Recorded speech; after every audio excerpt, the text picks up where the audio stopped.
नमस्कार साथियों, जय हिंद, वंदे मातरम। कैसे हैं अभी आप सभी लोग? हम उम्मीद करते हैं कि बहुत ही बेहतर होंगे। सभी का दीपक लक्ष्य यूट्यूब चैनल के प्लेटफॉर्म पर हार्दिक स्वागत, वंदन और अभिनंदन है। एक बार पुनः हम आप सभी के बीच में लेकर के उपस्थित हो चुके हैं हिंदी साहित्य इतिहास के महत्वपूर्ण परीक्षा में पूछे गए वैकल्पिक प्रश्नों की श्रृंखला को, जो आप सभी के लिए UP TGT, PGT, UP LT, GIC, GDC, KVS, NVS, DSSB, EMRS व सभी प्रतियोगी परीक्षाओं में महत्वपूर्ण भूमिका निभाएंगे। तो एक बार आप सभी लोग सेशन को लाइक, कमेंट कर शेयर कर दीजिए। पहली बार आए हो तो सब्सक्राइब कर लीजिए चैनल को, बेल आइकन दबाइए, जिससे आपको भी आने वाली कक्षाओं का नोटिफिकेशन मिलता रहेगा। तो चलिए फिर हम शुरुआत करते हैं बगैर किसी भूमिका के पहले प्रश्न के साथ में। और मोस्ट इम्पॉर्टेंट प्रश्न आज का आपके सामने है। शासन की बंदूक कविता किस छंद में है? बरवे, सोरठा, दोहा, उल्लाला। शासन की बंदूक कविता ये किस छंद में है आपको बताना है। तो सही जवाब क्या होगा आपका? विकल्प सी उत्तर होगा। शासन की बंदूक जो कविता है ये दोहा छंद में है। और शासन की बंदूक ये कविता किसकी है? तो ये प्रगतिशील यानी प्रगतिवादी विचारधारा के कवि नागार्जुन जी की है, जिसमें लिखा गया है, खड़ी हो गई चाँप कर कंकालों की हूक, नभ में विपुल विराट सी शासन की बंदूक। और दोहा छंद में रचित है ये कविता। फिर नागार्जुन का मूल नाम क्या है? वैद्यनाथ मिश्र है। इन्हें लोक चेतना का कवि कहा जाता है।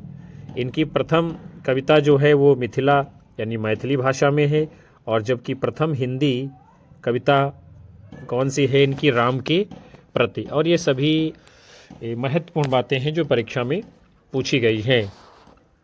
फिर अगला है, नागार्जुन की प्रमुख कविताएं कौन कौन सी हैं? अकाल और उसके बाद, हरिजन गाथा, प्रेत का बयान, बहुत दिनों के बाद, कालिदास के प्रति, आओ रानी हम ढोएंगे पालकी। ये सभी जो है महत्वपूर्ण कविताएं हैं नागार्जुन जी की। फिर जो है अगला प्रश्न आप सभी के सामने है, जैसे जैसे उच्च स्त्री वर्ग में गबन, धोखाधड़ी, भ्रष्टाचार और वंशवाद अपनी जड़ें मजबूत करता जाता है, वैसे वैसे यह उपन्यास और ज़्यादा प्रासंगिक होता जा रहा है। ये कथन किस उपन्यास के लिए उसके उपन्यासकार ने पुनर्प्रकाशन की भूमिका में लिखा है? महाभोज, आखिरी कलाम, काशी काशी, राग दरबारी। तो किस जो है उपन्यास की भूमिका में ये कथन लिखा हुआ है, बताना है आप सभी लोगों को। तो आपका उत्तर क्या माना जाएगा? विकल्प डी यानी राग दरबारी की भूमिका में। जैसे जैसे उच्च स्त्री वर्ग में गबन, धोखाधड़ी, भ्रष्टाचार, वंशवाद अपनी जड़ें मजबूत करता जाता है, वैसे वैसे यह उपन्यास और ज़्यादा प्रासंगिक होता जा रहा है। आप जानते हैं ये जो उपन्यास है राग दरबारी, इसमें गबन, धोखाधड़ी, भ्रष्टाचार और सब पे खूब बातें की गई है, इसलिए आपका सही उत्तर है ये। फिर जो है राग दरबारी उपन्यास किसका है? श्रीलाल शुक्ल का है। प्रकाशन कब हुआ है? 1968 ईस्वी में। राग दरबारी उपन्यास की महत्वपूर्ण विशेषताएं हम लोग देखते हैं।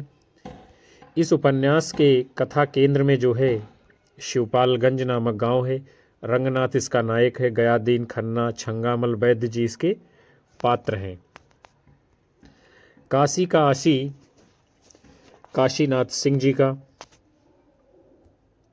महाभोज जो है मन्नू भंडारी का। आखिरी कलाम दूधनाथ सिंह का जो है उपन्यास है। फिर अगला प्रश्न आपके सामने है, वतन की फिक्र कर ज़्यादा मुसीबत आने वाली है, तेरी बर्बादियों के तच करे हैं आसमानों में। ये छंद किस उपन्यास में आया है? झूठा सच, तमस, जिंदगी नामा, राग दरबारी। वतन की फिक्र कर ज़्यादा मुसीबत आने वाली है, तेरी बर्बादियों के तच करे हैं आसमानों में। तो इसका सही जवाब क्या माना जाएगा? आपका उत्तर होगा विकल्प बी यानी तमस उपन्यास में ये बात कही गई है और महत्वपूर्ण बात है। तमस उपन्यास किसका है? भीष्म साहनी जी का है, आप सब जानते हैं। प्रकाशन कब हुआ है? 1973 ईस्वी में। और ये उपन्यास भारत पाकिस्तान विभाजन पर केंद्रित है। नत्थू बख्श जी, मास्टर रामदास, हयात बख्श हकीम जी, रिचर्ड लीजा, ये सब क्या हैं? इसके प्रमुख पात्र हैं। फिर भीष्म साहनी द्वारा रचे गए उपन्यास झरोखे, कड़िया, बसंती, मैयादास की माड़ी, कुंतो, नीलू, नीलिमा, नीलोफर।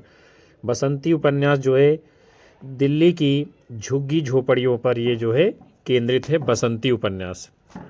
फिर अगला प्रश्न आप सभी के सामने है, पुरुष निसंग है, स्त्री आसक्त। पुरुष निर्द्वंद है, स्त्री द्वंद्वमुखी। पुरुष मुक्त है, स्त्री बद्ध। ये जो है कथन किस चरित्र का है? बाणभट्ट, लोरिक देव, अघोर भैरव, महामाया भैरवी। पुरुष निसंग है, स्त्री आसक्त। पुरुष निर्द्वंद है, स्त्री द्वंद्वोन्मुखी। पुरुष मुक्त है, स्त्री बद्ध है। ये कथन जो है किस चरित्र का है? तो आपका सही जवाब होगा विकल्प डी, महामाया भैरनी कहती है कि पुरुष निसंग है, स्त्री आसक्त। पुरुष निर्द्वंद है, स्त्री द्वंद्वोन्मुखी। पुरुष मुक्त है, स्त्री बद्ध है। ये महामाया भैरवी का कथन है। और ये कथन किस उपन्यास से लिया गया है? बाणभट्ट की आत्मकथा उपन्यास से, जो कि हजारी प्रसाद द्विवेदी जी का है। इस उपन्यास का प्रकाशन 1946 ईस्वी में हुआ है। बाणभट्ट तथा उनके समय की सामाजिक अवस्था, आचार व्यवहार, संस्कार इत्यादि का ऐतिहासिक एवं काल्पनिक संदर्भों में चित्रण किया गया है। और इस उपन्यास के पात्र कौन कौन से हैं? बाणभट्ट इसका नायक है। भट्टिनी, चंद्रधीत, न्यूनिया, निपुणिका, सुचरिता, वीरतिवज्र, तुवर मिलिंद, अघोर भैरव। चारुचंद्रलेख, पुनर्नवा, अनामदास का पोथा, हजारी प्रसाद द्विवेदी जी के अन्य महत्वपूर्ण उपन्यास हैं। और अनामदास का पोथा उपन्यास को रईक को आख्यान भी कहा जाता है। क्या कहते हैं? रईक को आख्यान। किसको? अनामदास का पोथा उपन्यास को पूछा गया प्रश्न ये भी है। फिर उसके बाद में अगला प्रश्न आप सभी के सामने है, उसका युवापन एक प्रतिष्ठा की जिद कहीं चुराए बैठा है। वो इस प्रतिष्ठा के आगे कभी बहुत मजबूर है, कभी कमज़ोर हो जाता है और उसे भुगत भी रहा है। ये कथन किस कहानी से है? अपना अपना भाग्य, गैंग्रीन, पिता, राजा निर्वंशिया। तो क्या होगा सही जवाब आपका? इस प्रश्न के लिए बताना है आप सभी लोगों को। तो आपका उत्तर माना जाएगा इस प्रश्न के लिए विकल्प सी, पिता कहानी का ये कथन है। उसका युवापन एक प्रतिष्ठा की जिद कहीं चुराए बैठा है।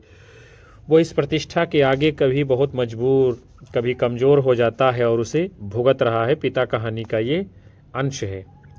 पिता कहानी किसकी है ये? तो ज्ञानरंजन जी की है। किसकी है? ज्ञानरंजन जी के द्वारा रचित है पिता कहानी। इस कहानी का आरंभिक अंश है उसने अपने बिस्तर का अंदाज लेने के लिए मात्र आध पल को बिजली जलाई, बिस्तरे फर्श से बिछे हुए थे। फिर जो है इस कहानी का समापन अंश है, चारों तरफ धूमिल चांदनी फैलने लगी। सुबह जो दूर है के भ्रम में पश्चिम से पूर्व की ओर कौवे काँव काँव कर उठे। वो खिड़की से हटकर अब पिता निश्चित रूप से सो गए हैं शायद। ये इसका अंतिम अंश है कहानी का। ज्ञानरंजन जी के अन्य कहानी संग्रह फेस के इधर उधर 1968 ईस्वी, यात्रा, क्षणजीवी, सपना नहीं, छलांग इम्पॉर्टेंट हैं। ज्ञानरंजन जी परीक्षा के दृष्टिकोण से मोस्ट इम्पॉर्टेंट हैं, इसलिए आपको ध्यान में रखना है इनकी सारी रचनाओं को। फिर अगला है, माँ के हाथ की बनी कौन सी कला देखकर चीफ प्रसन्न हो गए? कसीदाकारी, चिकनकारी, जरदोजी, फुलकारी। माँ के हाथ की बनी कौन सी कला को देखकर चीफ प्रसन्न हो जाता है? तो आप सभी इसका उत्तर जानते हैं। सही जवाब है विकल्प डी, फुलकारी देखकर जो है चीफ प्रसन्न हो जाता है। फुलकारी किसने बनाई थी? श्यामनाथ की माँ ने जो है। भीष्म साहनी द्वारा रचित कहानी है चीफ की दावत। मिस्टर श्यामनाथ जो हैं इनकी माँ के हाथ की बनी फुलकारी को देखकर ची प्रसन्न हो जाता है। फिर इस कहानी की महत्वपूर्ण बातें। माँ चुपचाप अंदर गई, अपनी पुरानी फुलकारी उठा लाई। साहब बड़ी रुचि से फुलकारी देखने लगे। फिर अगला महत्वपूर्ण अंश इस कहानी का कथन है, पुरानी फुलकारी थी, जगह जगह से उसके तागे टूट रहे थे, कपड़ा लगा था। साहब की रुचि को देखकर शामनाथ बोले, ये फटी हुई है साहब, मैं आपको नई बनवा दूंगा। माँ बना देगी? क्यों, साहब को फुलकारी बहुत पसंद है, इन्हें ऐसी ही एक फुलकारी बना दोगी ना? ये जो है शामनाथ अपनी माँ से कहते हैं। फिर अगला प्रश्न है आपके सामने, निम्नलिखित में से कौन सा गीत तीसरी कसम कहानी में नहीं है? आपको बताना है कौन सा गीत नहीं है तीसरी कसम कहानी में। तो सबसे पहले है, नान्ही नान्ही दतवा पातर ठुरवा छटके जैसन बिजलिया। क्या ये गीत जो है तीसरी कसम कहानी में? तो ये गीत तो नहीं है। फिर आगे देखते हैं, जय सरस्वती अर्जी करत बानी हमरा पर होखू सहाय है मैया, हमरा पर होखू सहाय। जय मैया सरस्वती अर्जी करत बानी हमरा पर होखू सहाय है मैया, हमरा पर होखू सहाय, ये गीत है। नौनवा चटाई काहे नाहि मारली सौरी घरा, ये भी जो है गीत है। सजन रे झूठ मत बोलो खुदा के पास जाना है, ये भी गीत जो है तीसरी कसम कहानी में है। तो आपका उत्तर जो होगा विकल्प ए माना जाएगा। पूछा जा रहा था, नहीं है। तीसरी कसम कहानी का अन्य नाम है मारे गए गुलफाम, किसकी है? फणीश्वरनाथ रेणु जी की। फिर हीरामन, ये गाड़ीवान है। हीराबाई पर केंद्रित इस कहानी पर राज कपूर द्वारा अभिनीत फिल्म बनी है तीसरी कसम, और ये गीत भी रखा गया इस फिल्म में, सजन रे झूठ मत बोलो। उसके बाद में आपका अगला प्रश्न सामने है, सिद्धों और नाथपंथी योगियों के चिंतन का विवेचन करते हुए किसने कहा कि उनकी रचनाओं का जीवन की स्वाभाविक सरणियों, अनुभूतियों और दशाओं से कोई संबंध नहीं है? आचार्य हजारी प्रसाद द्विवेदी, रामचंद्र शुक्ल, नंदुलाल वाजपेयी, रामविलास शर्मा। सिद्धों और नाथपंथियों योगियों के चिंतन का विवेचन करते हुए किसने कहा कि उनकी रचनाओं का जीवन की स्वाभाविक सरणियों और अनुभूतियों और दशाओं से कोई संबंध नहीं है? तो सही जवाब इस प्रश्न के लिए क्या होगा आपका? विकल्प बी राइट आंसर माना जाएगा। आचार्य रामचंद्र शुक्ल जी का ये कथन है, महत्वपूर्ण कथन है, परीक्षा में पूछा गया, इंपॉर्टेंट है आपके लिए।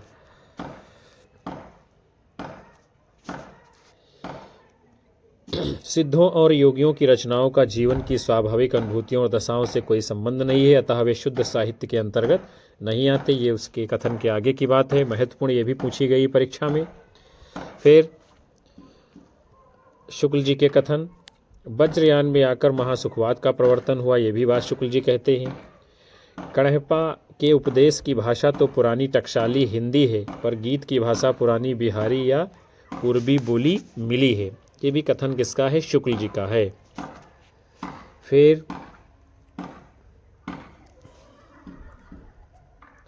अगली बात क्या कहते हैं शुक्ल जी, वो भी हम देखते हैं, महत्वपूर्ण है।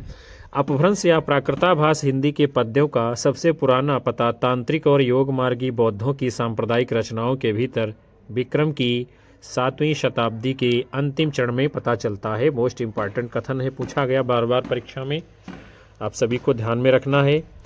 फिर जो है अगला प्रश्न आप सभी के सामने है, त्रस्त प्रजा की रक्षा के लिए, सतीत्व के सम्मान के लिए, देवता ब्राह्मण और गौ की मर्यादा में विश्वास के लिए, आतंक से प्रकृति को आश्वासन देने के लिए आपको अपने अधिकार का प्रयोग करना होगा। स्कंदगुप्त नाटक में जो है यह संवाद किसके द्वारा कहा गया है?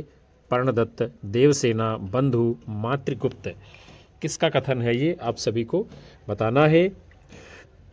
त्रस्त प्रजा की रक्षा के लिए, सतीत्व के सम्मान के लिए, देवता ब्राह्मण और गौ की मर्यादा में विश्वास के लिए, आतंक से प्रकृति को आश्वासन देने के लिए आपको अपने अधिकार का प्रयोग करना होगा। स्कंदगुप्त नाटक में संवाद किसका है? विकल्प आपका उत्तर होगा पर्णदत्त का ये कथन है।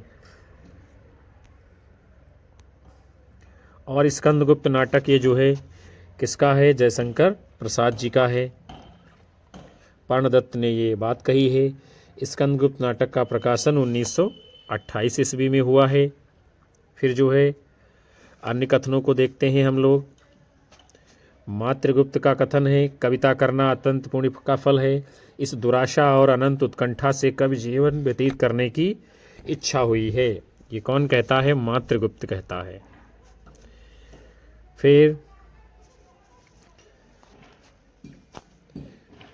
राष्ट्रनीति दार्शनिकता और कल्पना का लोक नहीं है, ये कथन किसका है? पर्णदत्त का। राष्ट्रनीति दार्शनिकता और कल्पना का लोक नहीं, ये पर्णदत्त कहता है। फिर स्कंदगुप्त का कथन है, अधिकार सुख कितना मादक और सारहीन है। ये सभी पूछे गए प्रश्न हैं, बार बार परीक्षा में पूछे जा रहे हैं। उसके बाद में फिर अगला प्रश्न आप सभी के सामने है, निम्नलिखित में से कौन सा पात्र चंद्रगुप्त नाटक से संबंधित नहीं है? एलिस, लीला, जयमाला, नीला, कौन सा पात्र जो है चंद्रगुप्त नाटक में नहीं है? तो आपका उत्तर क्या माना जाएगा इस प्रश्न के लिए?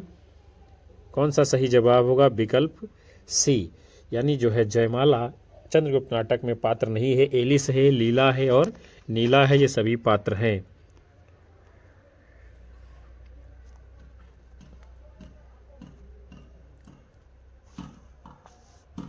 चंद्रगुप्त जयशंकर प्रसाद द्वारा रचित ऐतिहासिक नाटक है। प्रकाशन 1931 ईस्वी में हुआ है। 1933 ईस्वी में यह नाटक अभिनय चंद्रगुप्त नाम से भी प्रकाशित हुआ है। और इस नाटक के प्रमुख पात्र कौन कौन से हैं? चंद्रगुप्त, राक्षस, शकटार, वरुरुचि, कल्याणी, चाणक्य, सुवासिनी, अलका, कार्नेलिया, पर्वतेश्वर, एलिस, लीला, नीला इत्यादि इसके पात्र हैं। जबकि जयमाला जो है ये प्रसाद जी के स्कंदगुप्त की स्त्री पात्र है। स्कंदगुप्त नाटक के अंतर्गत आती है ये जयमाला।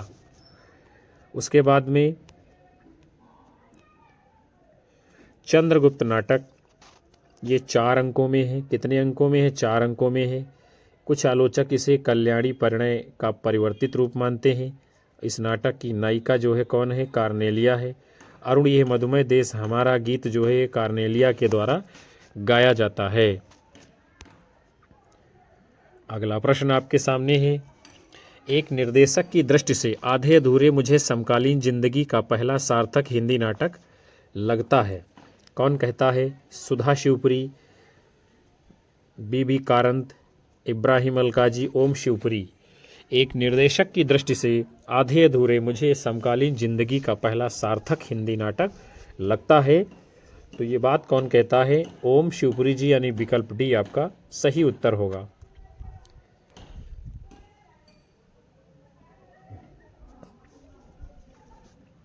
आधे अधूरे नाटक किसका है?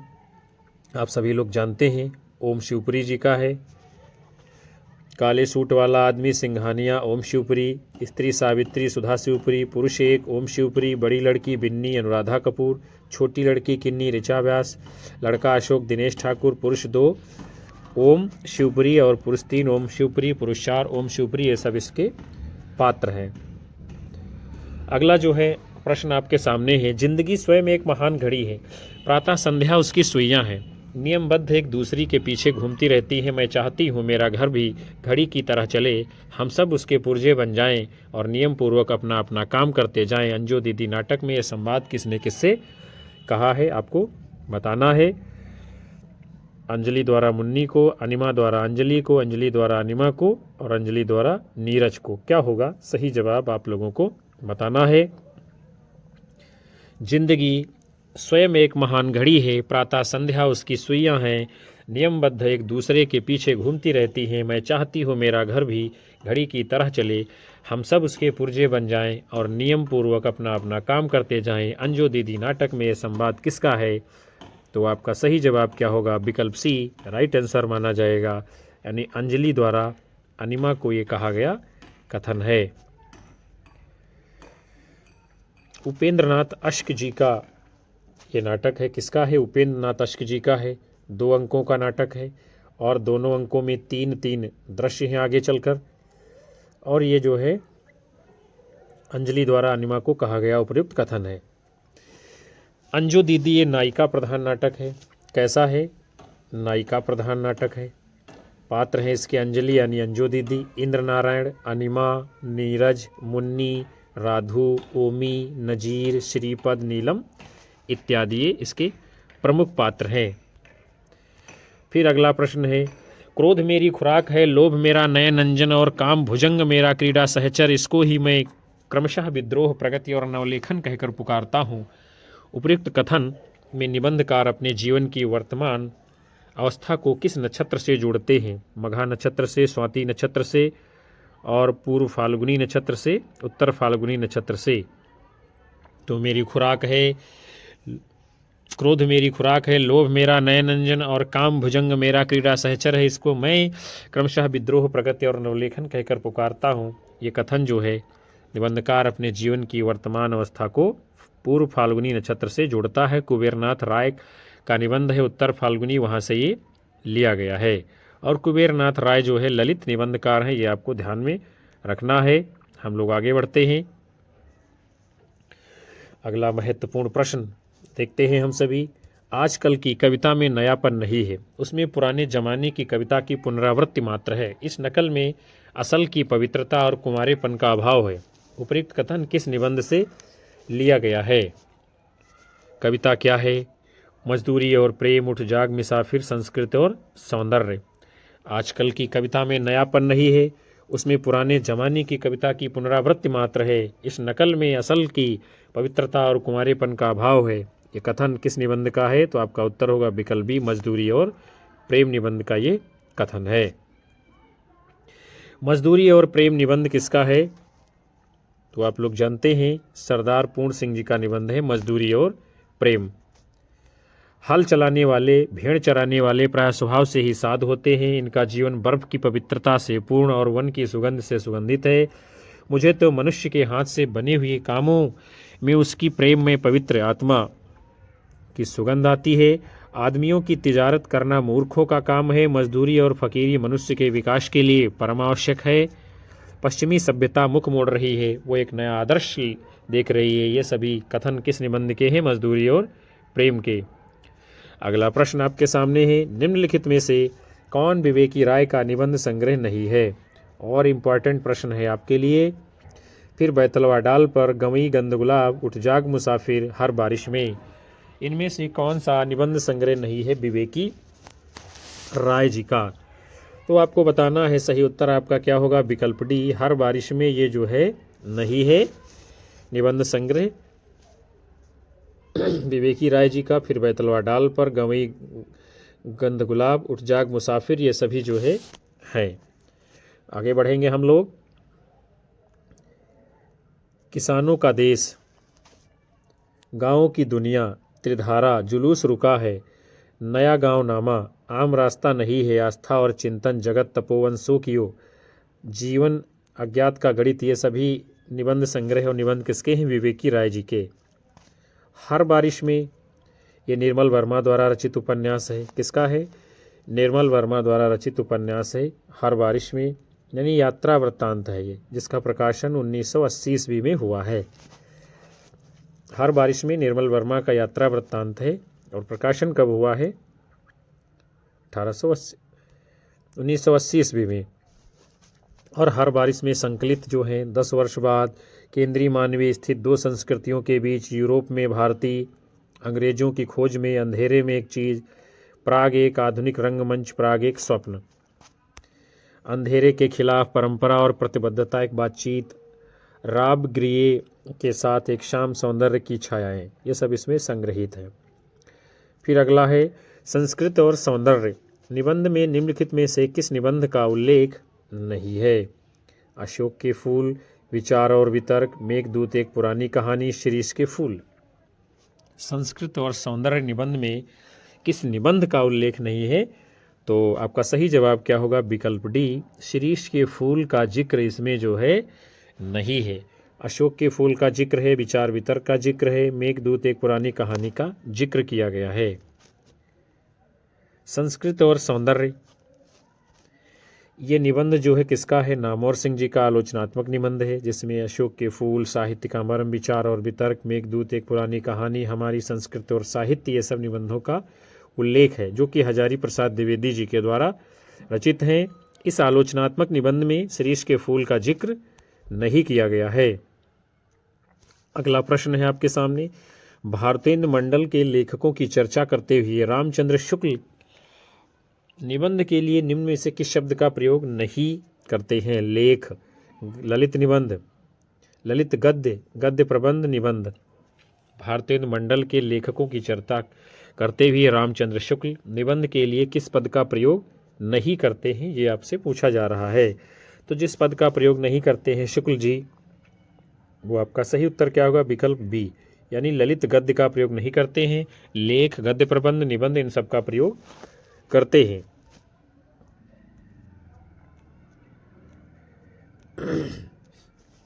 आचार्य रामचंद्र शुक्ल जी क्या कहते हैं? हिंदी गद्य के आरंभिक निबंध गद्य प्रबंध हैं। हिंदी के आरंभिक निबंध गद्य प्रबंध हैं। निबंध लेखक जिधर चलता है उधर अपनी संपूर्ण मानसिकता के साथ, अर्थात बुद्धि और भावात्मक हृदय दोनों के लिए रहता है। निबंध लेखक जिधर चलता है उधर अपनी संपूर्ण मानसिकता के साथ, अर्थात बुद्धि और भावात्मक हृदय दोनों के लिए रहता है। आगे बढ़ेंगे हम सभी लोग। भारतीय समाज में एक द्वंद्व तो कर्म और संन्यास को लेकर है, दूसरा प्रवृत्ति और निवृत्ति के बीच, तीसरा स्वर्ग और नरक की कल्पनाओं को लेकर। ये कथन किस पुस्तक में है? मेरी तिब्बत यात्रा, संस्कृत के 4 अध्याय, आवारा मसीहा, क्या भूलूं क्या याद करूं। अच्छा प्रश्न है आपके सामने।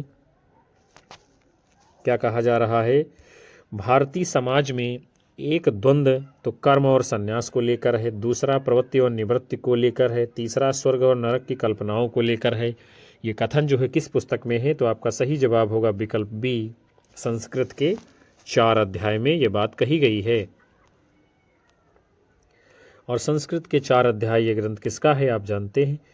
रामधारी सिंह दिनकर जी का है। इसमें कुल 4 अध्याय हैं और इस कृति पर दिनकर जी को 1959 का साहित्य अकादमी पुरस्कार दिया गया है। कर्मठ वेदांत स्वामी विवेकानंद, प्रवृत्ति उत्थान लोकमान्य तिलक, स्वर्ग का भूमिकरण महायोगी अरविंद, भूमि का स्वर्गीकरण महात्मा गांधी का प्रयोग इत्यादि इसके 4th अध्याय के सब ये प्रकरण हैं। फिर अगला प्रश्न आपके सामने है, ठकुरी बाबा निम्नलिखित में से किस संग्रह में संकलित है? बताना है आपको। मेरा परिवार, अतीत के चलचित्र, स्मृति की रेखाएं, पथ के साथी और इम्पॉर्टेंट प्रश्न आप सभी के सामने है। ठकुरी बाबा किस संग्रह में संकलित है? तो आपका सही जवाब क्या होगा? विकल्प बी, स्मृति की रेखाएं में है ठकुरी बाबा का संग्रह। स्मृति की रेखाएं संस्मरण कृति किसकी है? ये महादेवी वर्मा की। इसमें भक्तिन, चीनी फेरीवाला, जंग बहादुर, मुन्नू, ठकुरी बाबा, बिबिया, गुंगिया का स्मरण किया गया है। चीनी फेरीवाला ये कौन है? वस्त्र विक्रेता है। कौन है चीनी फेरीवाला? वस्त्र विक्रेता है। बदरी केदार यात्रा के दौरान 2 कुली बंधुओं जंग बहादुर और धन सिंह का भी जिक्र हुआ है। मुन्नू की माई निर्धन गृहवधू है। बिबिया धोबिन है एवं गुंगिया का जिक्र ममतामयी माँ के रूप में किया गया है। फिर अन्य बातें जो है अतीत के चलचित्र में जो संग्रहित रेखा चित्र हैं, रामा, बाल विधवा, बिंदा, साबिया, बिट्टू विधवा माता, घीसा वैश्या की सती पुत्री, आलोपी दीन यानी आलोपी, बदलू कुम्हार, उसकी पत्नी रधिया, लक्ष्मा पहाड़िन, ये सब क्या हैं? अतीत के चलचित्र में संग्रहित रेखा चित्र हैं, जो कि सब किसके हैं? महादेवी वर्मा के। तो प्रिय साथियों, आज के इस महत्वपूर्ण सत्र को हम यहीं पर समाप्त करते हैं, जिसके अंतर्गत आप सभी लोगों ने हिंदी साहित्य इतिहास के महत्वपूर्ण मॉडल पेपर को देखा जाना समझा। हम उम्मीद करते हैं ये सेशन आप सभी लोगों को पसंद आया होगा। कक्षा को लाइक करिए और पसंद आया है तो कक्षा को आप लोग शेयर करिए, हाइप अवश्य कीजिए, अपने साथी मित्रों में शेयर करिए और सभी लोगों को हमारे चैनल से जोड़ते रहिए, विजिट कराते रहिए। आप सभी का प्यार मिलता रहेगा, हम आपको लगातार कक्षाएं देते रहेंगे। उन सभी साथियों का हार्दिक आभार जो अंत तक सेशन को प्रतिदिन आकर के वॉच करते हैं। अपनी राय हमें कमेंट बॉक्स में दर्ज करें। हम आपको मिलते हैं पुनः से नए मॉडल पेपर के साथ। तब तक के लिए आप सभी को नमस्कार, जय हिंद, वंदे मातरम, बाय बाय, शुभ रात्रि आप सभी लोगों को विद्यार्थियों।